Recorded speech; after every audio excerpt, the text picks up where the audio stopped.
2021 신축년, 우리나라엔 어떤 일들이 벌어졌을까요? 올 한 해를 뜨겁게 달군 10대 뉴스를 일요신문유가 돌이켜봅니다. 2022년 대선 대진표가 확정됐습니다. 경기도지사 출신의 이재명 더불어민주당 대선 후보, 전직 검찰총장 윤석열 국민의힘 후보가 그 주인공인데요. 이재명 후보는 민주당 후보 경선에서 이낙연 전 총리를 제치고 여당 대선 후보로, 제3지대 진출을 고민하던 윤석열 후보는 정계 진출을 선언한 지 약 반년 만에 제1야당 대권주자로 우뚝 섰습니다. 하지만 최근 윤 후보의 부인의 허위 이력, 이 후보 아들의 도박 논란이 불거지며 네거티브 공방이 치열한 상황입니다.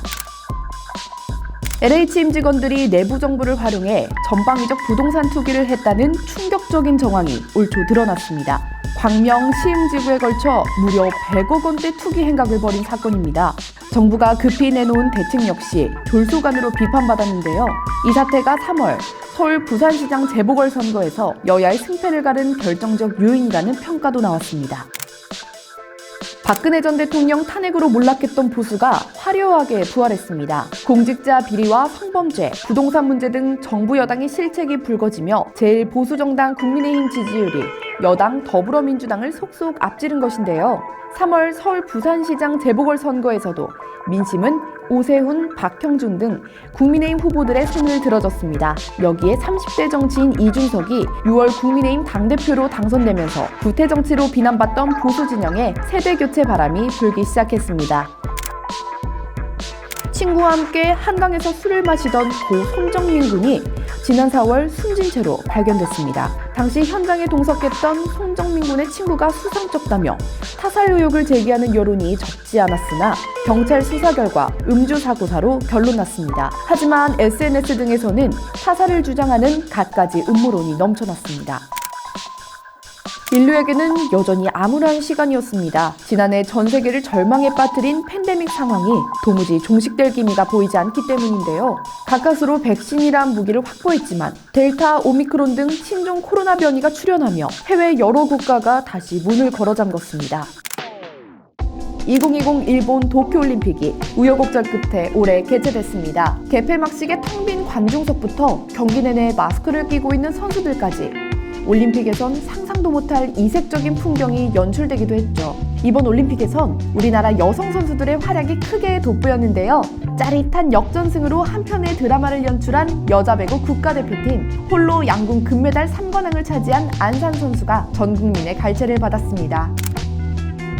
2014년 성남시 대장동 도시개발 사업에 참여한 민간업체가 1조 원 규모의 부당이득을 취했다는 의혹이 하반기 제기됐습니다. 해당 의혹은 도시개발을 담당했던 성남시에 비해 화천대유 등 민간 개발업체와 사업자들이 턱없이 많은 개발 수익을 챙긴 것이 드러나 논란이 됐는데요. 여기에 여야 대선 후보의 이름까지 거론되며 불씨를 키웠죠. 현재 검찰 수사가 진행 중이기에 추이를 지켜봐야 합니다. K콘텐츠가 세계 문화산업의 주류로 급부상한 한 해였습니다. 넷플릭스 드라마 오징어 게임은 전 세계 흥행 신드롬을 불러일으키며 한국 고유의 놀이 문화를 해외에 전파했습니다. 배우 윤여정 씨는 한국인 가족의 미국 정착기를 다룬 영화 미나리로 한국인 최초로 아카데미 시상식 여우조연상을 수상했죠. 그룹 BTS는 미국 3대 음악 시상식 중 하나인 아메리칸 뮤직 어워즈에서 올해의 가수상을 거머쥐며 명실상부 21세기 팝 아이콘임을 증명했습니다. 디젤 차량의 오염물질 배출을 줄이는데 꼭 필요한 자원이 있습니다. 바로 요소수인데요. 하반기 중국이 갑자기 요소 수출을 규제하면서 국내는 때 아닌 요소수 품귀 현상이 벌어졌습니다. 우리나라는 그동안 요소 수입의 97%를 중국에 의존하고 있었는데요. 때문에 한때 요소수가 평상시보다 10배 넘는 가격으로 거래되는 상황도 벌어졌습니다. 정부의 긴급 조치로 일단 급한 불은 꺼졌지만 필수 자원의 공급망을 다양하게 확보할 필요가 있다는 점을 일깨웠습니다. 1979년 12.12 군사 쿠데타를 일으키며 군부 독재 시대를 연 전두환 노태우 씨가 한 달 사이 나란히 사망했습니다. 두 전직 대통령의 마지막은 사뭇 달랐는데요. 군사 반란, 뇌물수수 등 자신의 과오에 대해 사과했던 노태우는 국가장이 허락된 반면 5.18 민주화 항쟁 당시 학살을 지시했던 전두환은 끝내 사과 한마디 없이 생을 마감하며 가족장으로 초라한 장례를 치렀습니다. 1980년대를 공포로 물들인 군부 독재의 그림자도 그와 함께 최후를 맞았습니다. 지금까지 2021년을 뜨겁게 달군 10대 주요 뉴스를 모아봤습니다. 다가오는 이민년 새해에도 일요신문 뉴는 더욱 유익하고 의미 있는 이야기로 찾아뵙겠습니다. 새해 복 많이 받으세요.